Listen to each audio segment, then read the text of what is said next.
Kay again ang atuang halangdong mayor may siguro gyud Idol Mikey nga Doon na dyan tabang nga True. padangat sa mga pamilya nga apektado sa Nasunugan. atong pabinawon ng kumpleto detalye kauban ni Idol Clint.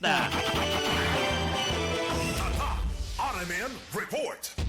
Tabangan sa Cebu City Government ang mga nasunugan sa may sitio Galilee. Sakop sa Barangay Duljo Fatimaning nga tugrakban sa Cebu. Ito na kalawing Domingo, Enero 5, 2025. Matod ni Cebu City Mayor Raymond Alvin Garcia, ang Division for the Welfare of the Urban Poor Condiop mao nagkaroon ang makikalayon sa mga tagias panimay sa mga nasunugan nga nakaroon sa usa ka pribadong luna. Karon kiramduman nga ang maong sulog mikalas kinis kinabuhi sa 13 anyos nga batang lalaki. Nasayran nga una na usab nga mihatag karon ang kagamanan sa dakban sa Sugbo sa pasiunang nga tabang ngadto sa pamilya sa namatyan pinagi na usab sa Department of Social Welfare Services kon DSWS sa ila usab nga OIC nga si Portia Pasmayor.